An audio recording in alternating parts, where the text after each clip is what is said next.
ఒక మనిషికి ఎందుకు ఇంతమంది శత్రువులు అవుతారు, ఎందుకు శత్రుత్వం అనేది లేస్తుందని మనం ఆలోచన చేయబోతున్నాం ఈరోజు. నిజంగా మనం సహజంగా ఆలోచన చేస్తే ఒక మనిషికి ఎందుకు ఇతరులు శత్రువులు అవుతారు అంటే చాలా కారణాలు ఉంటాయి కదా. అసలు శత్రువులు ఎందుకు అవుతారంటే ఒకరికొకరికి పోసగాక, ఒకరికొకరికి పడక కదా, ఒకరికంటే ఒకరు గొప్పగా హెచ్చిపబడుతూ ఉన్నప్పుడు, ఒకరు గెలుస్తూ ఒకరు ఓడిపోతూ ఉన్నప్పుడు, ఇద్దరికి ఒక విషయంలో యుద్ధం ఏర్పడినప్పుడు, పోరాటం ఏర్పడినప్పుడు, పోటీ ఏర్పడినప్పుడు, ఇలాగా అనేక రకాలుగా ఒక మనిషికి శత్రువులు అనేవారు తయారవుతారు. అయితే దావీదుకి ఎందుకు శత్రువులు అయినారు? మరి అతను తప్పు చేసినాడా, పొరపాటు చేసినాడా, ఇతరులకు అన్యాయం చేసినాడా, మరి లేకపోతే దావీదు ఎందుకు ఈ విధంగా శత్రువుల బెడద అనేది మనకు లోకంలో చూస్తే ఎన్నో బెడదలు ఉంటాయి కదా. ఒక ప్రాంతంలో రీసెంట్గా నేను వార్తల్లో విన్నప్పుడు, గుజరాత్లో ఒక ప్రాంతం మొత్తంలో దోమల బెడద అట. వాళ్ళు ఇంటి చుట్టూ దోమల తెరలు కట్టుకున్నారు, వారి పశువులకు కూడా ఆ కొట్టం చుట్టూ కూడా దోమల తెరలు కట్టుకున్నారు, ఊరే దోమ తెర కట్టుకున్నారు. వారు సాయంత్రం 4 అయిందంటే దోమ తెర లేకుండా బ్రతకలేరట. వాళ్ళ సర్పంచ్ కూడా వాళ్ళకు హెల్ప్ఫుల్గా ఉండి దోమల తెరలు కొనుక్కోవడానికి, కట్టుకోవడానికి, ప్రజల క్షేమం కొరకు అట్లా వాళ్ళకు సహాయం చేస్తున్నాడు. అయితే వాళ్ళకు కూడా సాధ్యం అవ్వటం లేదు. ఆ దోమల బెడద ద్వారా ఏమవుతుందట అంటే వాళ్ళకు రకరకాల రోగాలు వస్తున్నాయి, వాళ్ళ పశువులు తొందరగా చనిపోతున్నాయి. ఆ ప్రాంతం దేనికి పెట్టింది పేరుగా ఉన్నది అంటే పాల ఉత్పత్తికి మంచి పెట్టిన పేరుగా ఉన్నది. అయితే వాళ్ళ ఉత్పత్తి కూడా తగ్గిపోతుంది, బిజినెస్ పడిపోతుంది, అనారోగ్యాలు వస్తున్నాయి. ఇదంతా చుట్టుపక్కల ప్రాంతాల ప్రజలు చూసి ఆ ఊర్లో ఉన్న వాళ్ళకు తమ పిల్లల్ని ఇవ్వకుండా, పెళ్ళిళ్ళు కాకుండా, ఆ విధంగా వివాహాలు లేకుండా ఊరంతా చాలా సఫర్ అవుతుందట. అమ్మో మీ ఊర్లో దోమల బెడద బాగుంది, మా పిల్లల్ని మీ ఊరికి ఇస్తే మా పిల్లలు కూడా అలాగే సఫర్ అవుతారని చెప్పేసి వాళ్ళ పిల్లలకి వేరే పరాయి ఊర్ల నుంచి పిల్లల్ని కూడా ఎవరు పెళ్ళి కోసం ఎవరు ఇస్తలేరట. అట్లాంటి సమస్యతో వారు ఉన్నారు. అంటే ఒక్కొక్క ఊర్లో ఒక్కొక్క రకమైన బెడద ఉంటుంది, ఒక్కొక్క మనిషికి ఒక్కొక్క రకమైన బెడద. పంటల్ని పాడు చేసే బెడదలు ఏమిటి? ఎలుకలు, పందికొక్కులు, తర్వాత అడవి పందులు, లేకపోతే గుంట నక్కలు, లేకపోతే ఈ మధ్య కోతులు, రకరకాల బెడదలు ఉంటాయి కదా.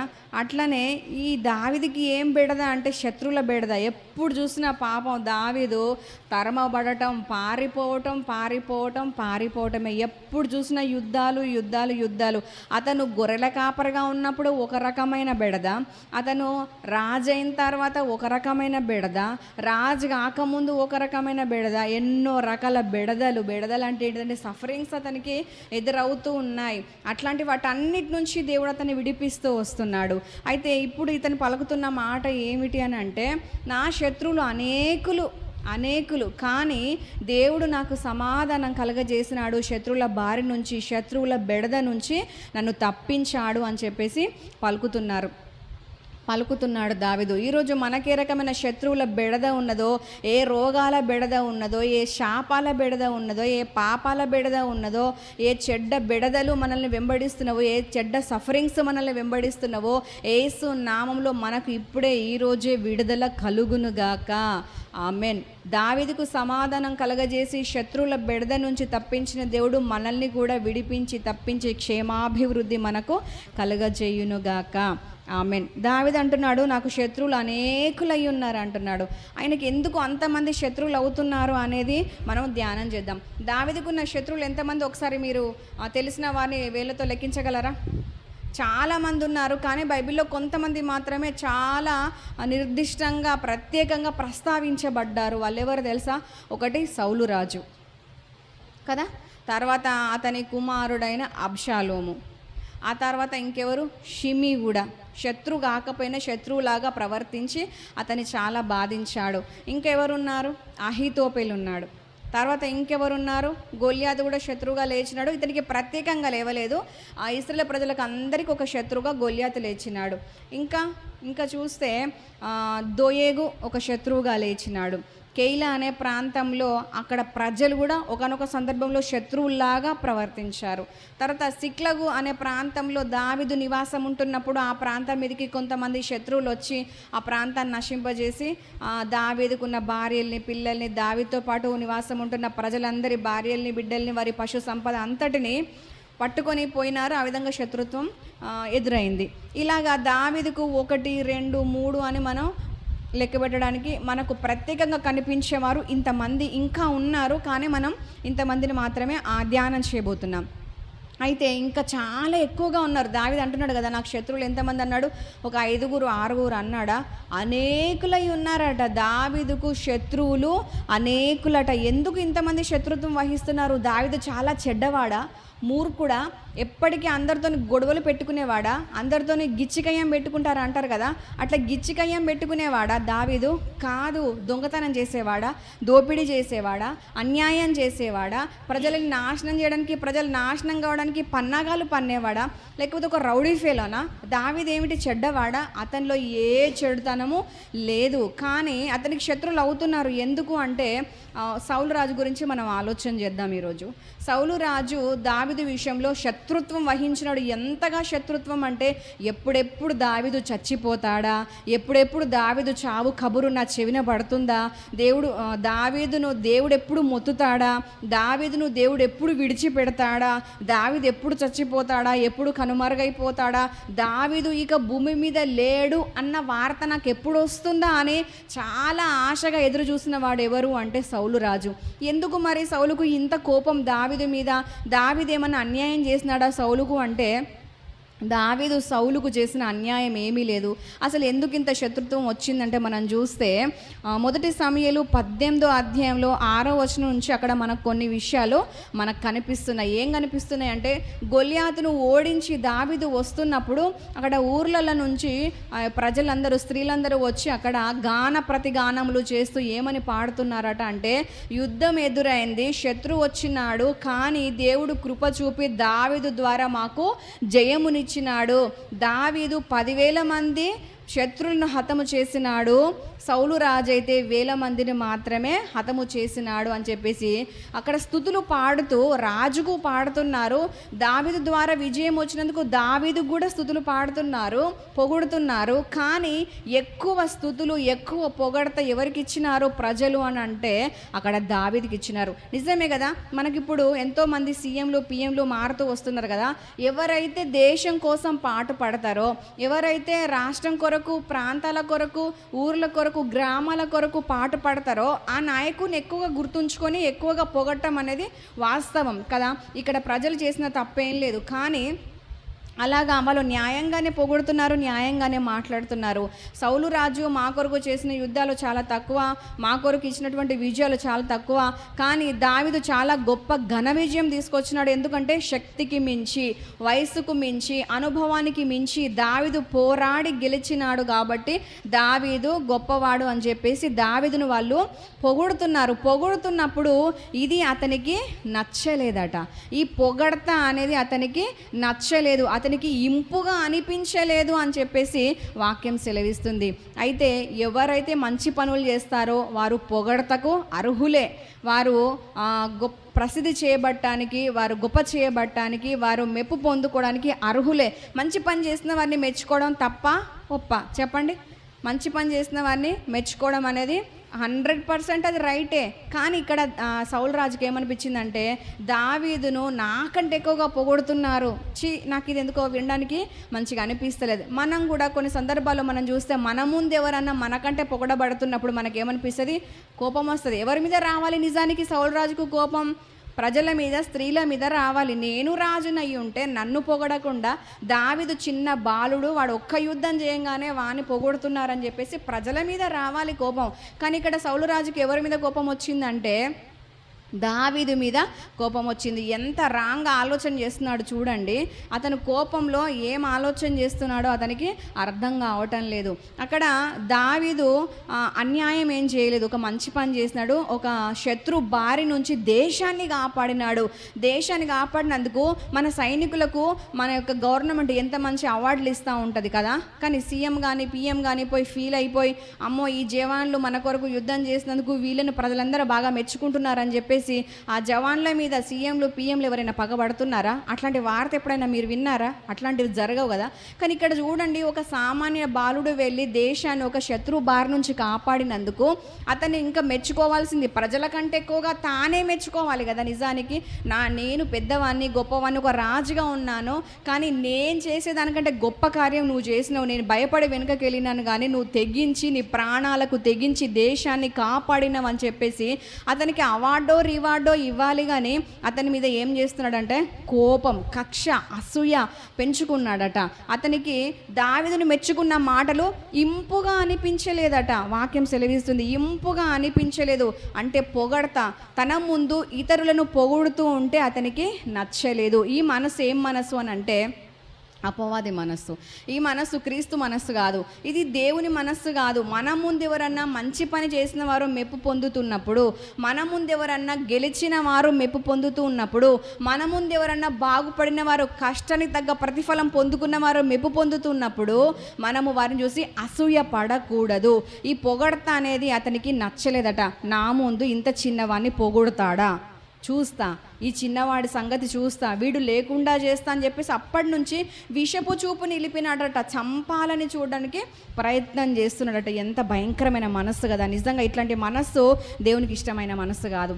ఇతరులు పొగడబడుతున్నప్పుడు, వాళ్ళు హెచ్చింపబడుతున్నప్పుడు, వారు గొప్ప చేయబడుతున్నప్పుడు, పోనీలే నేను చెయ్యని పని ఇంత చిన్న పిల్లవాడు చేస్తున్నాడు కదా అని చెప్పేసి అక్కడ మంచి మనసుతో ఆలోచించాలి. మన ముందు ఎవరైనా పొగడబడుతూ ఉన్నప్పుడు మనము అసూయ పడితే, మనం ఒకవేళ వారి విషయంలో విషపు చూపు నిలిపితే అది ఏమవుతుందంటే దేవునికి చాలా విరుద్ధమైన క్రియ, దేవునికి విరుద్ధమైనటువంటి పని అవుతుంది. కాబట్టి మనం అట్లా చెయ్యకుందుముగాక.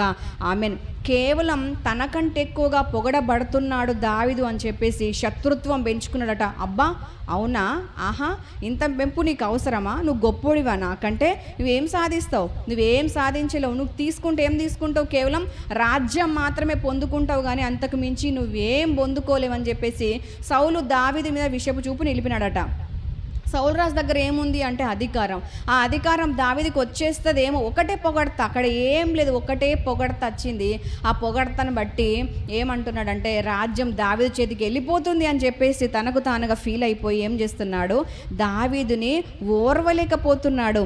ఆ వాక్యం ఏం సెలవిస్తుందని అంటే, ఫస్ట్ లూకా సువార్త 6వ అధ్యాయం 26వ వచనంలో మనం చూస్తే, ఒక మనిషి మెప్పు పొందుతున్నాడు, పొగడత పొందుతున్నాడు అంటే అది అతనికి హృదయంలో సంతోషం అనిపిస్తుంది.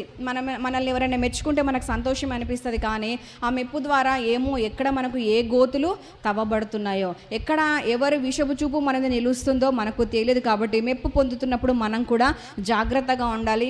ఇతరులను పొగిడేటప్పుడు కూడా మనం జాగ్రత్తగా ఉండాలి. ఇతరులను అనవసరంగా మనం పొగుడుతూ ముఖస్తుతి చేస్తూ ఇతరులకు ఏమైనా మనం గోతులు తవ్వే వారంగా, లేకపోతే ఇతరులకు కీడు కలగజేసే వారంగా ఉంటున్నామేమో మనం ఆలోచన చేయాలి.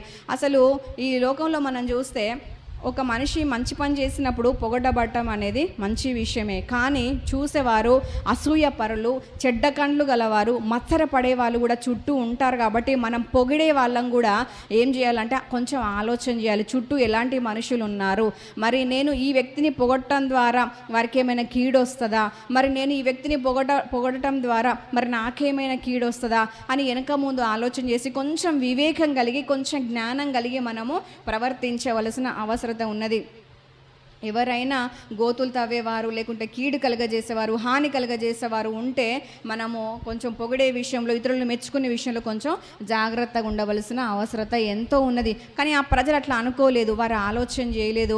వారు ఏం చేస్తున్నారంటే అతను చేసిన మంచి పనిని బట్టి పొగిడినారు దావీదును, కానీ అది దావీదుకు ఎంతో కీడులాగా పరిణమించింది. ఆ సౌలు రాజు ఎంతో అతని మీద విషపు చూపు నిలిపినాడు. అయితే ఈ పొగడత విషయంలో మనం చాలా జాగ్రత్తగా ఉండాలి.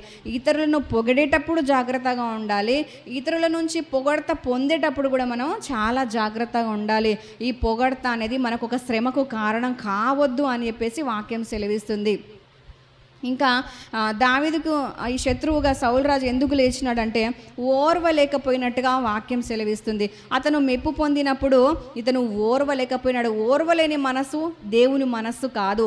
ఇతరులు బాగుపడుతున్నప్పుడు ఓర్వలేని మనస్సు, మెప్పు పొందుతున్నప్పుడు ఓర్వలేని మనస్సు అనేది మనం కలిగి ఉండవద్దు అని వాక్యం సెలవిస్తుంది. సామెతలు 23:6 మనం చూస్తే ఎదుటివాని మేలు ఓర్చలేని వానితో కలిసి భోజనం కూడా చేయొద్దు అంటున్నాడు దేవుడు.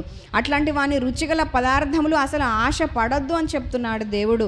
ఏంటిదంటే ఇతరుల మేలు ఓర్వలేని వారితో కలిసి మనం భోజనం చేయొద్దు, వారి యొక్క రుచిగల పదార్థములను కూడా మనం ఆశించొద్దు. ఓర్వలేని మనసు ప్రభువుకు ఇష్టం లేని మనసు. కాబట్టి ఎవరన్నా బాగుపడితే, ఎవరన్నా మెప్పు పొందితే, మనకంటే ఎవరైనా ముందుగా ఆర్థికంగా కానీ ఆత్మీయంగా కానీ, ఇంకా పరిచర్య విషయంలో కానీ, చదువు విషయంలో కానీ, ఉద్యోగం విషయంలో కానీ, వ్యాపారం విషయంలో కానీ, గర్భఫలం విషయంలో కానీ ఎవరైనా అభివృద్ధి చెందితే మనం అట్లా ఓర్వలేని మనసుతో చూడొద్దు. కానీ వారికి దేవా నువ్వు చేసిన మేలు కొరకే నీకు స్తోత్రం అని చెప్పి మంచి మనసుతో ఆలోచించే వారంగా మనం ఉండాలని ప్రభు కోరుతున్నాడు. ఓర్వలేని మనసు అనేది దేవునికి ఇష్టం లేని మనసు. అది సౌలు రాజు కలిగి ఉన్నాడు. కాబట్టి దావీదు మెప్పు పొందితే ఓర్వలేక చంపడానికి ఆలోచన చేస్తున్నాడు. ఈ మనస్సు మనం కలిగి ఉండకూడదు. అట్లాంటి మనస్సు ఉన్న వాళ్ళతో కూడా మనం స్నేహం చెయ్యకూడదు అని ప్రభు చెప్తున్నాడు. ఈరోజు మనకు ఈ వాక్యం ఎందుకు ఎదురవుతుందో, మనం ఎట్లా ఉన్నామో, ఇతరులను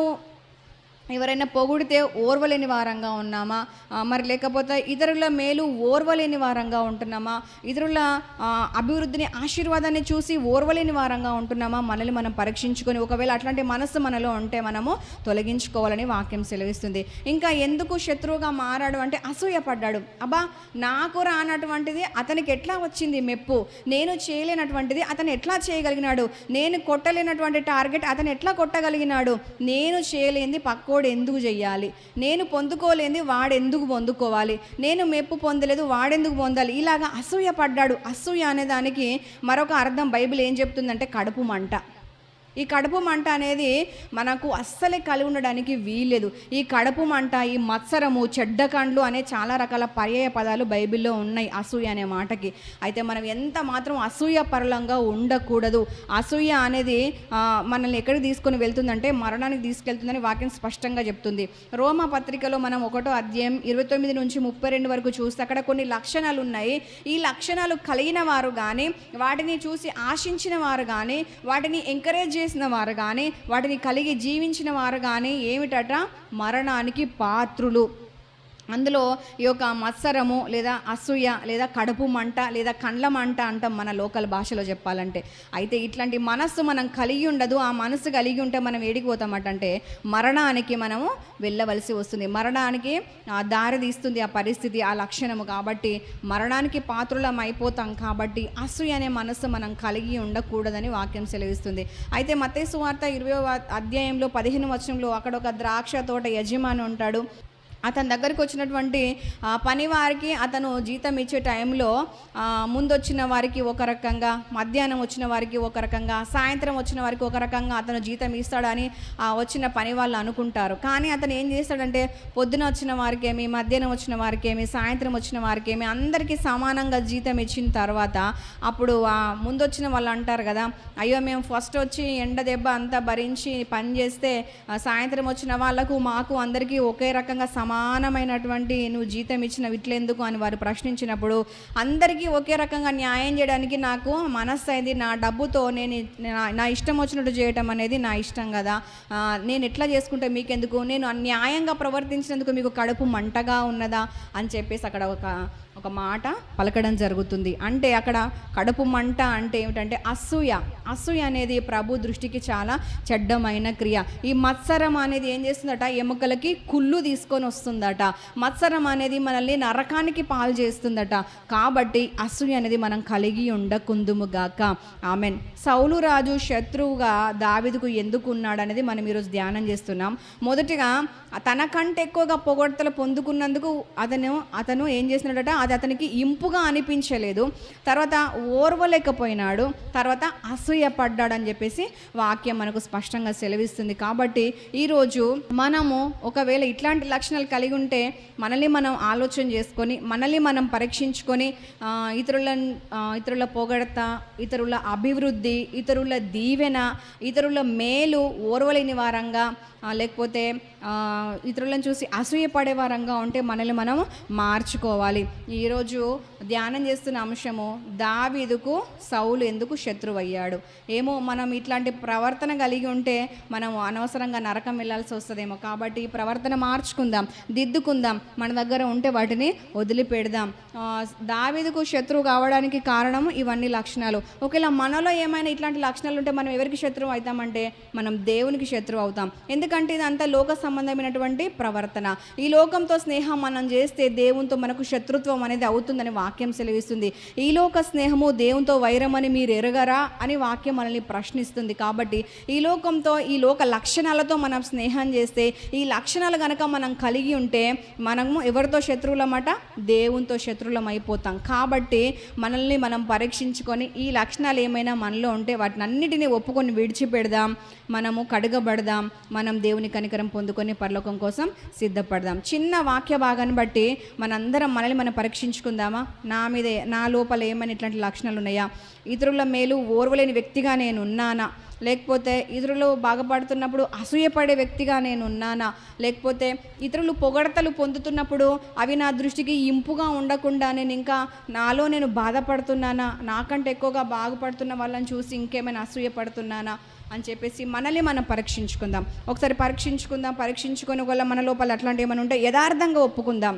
వాక్యం సెలవిస్తుంది, యథార్థవంతులు అంటే దేవునికి చాలా ఇష్టము. యథార్థవంతుల్ని బలపరచడానికి ఆయన కనుదృష్టి లోకమంతా సంచారం చేస్తుంది. యథార్థవంతుల మార్గము రాజమార్గము, యథార్థవంతులకు చీకట్లో వెలుగు పుడుతుంది. ఇలాగ ఎన్నో వాక్యాలు ఉన్నాయి. కాబట్టి యథార్థంగా మనల్ని మనం పరీక్షించుకొని యథార్థంగా ఒప్పుకొని విడిచిపెట్టి దేవుని కనికరం పొందుకుందాం, పరలోకం కోసం సిద్ధపడదాం. చిన్న వాక్య భాగాన్ని బట్టి ప్రార్థన చేసుకొని ఆరాధనలోకి వెళ్దాం. ప్రార్థన చేసుకుందామా?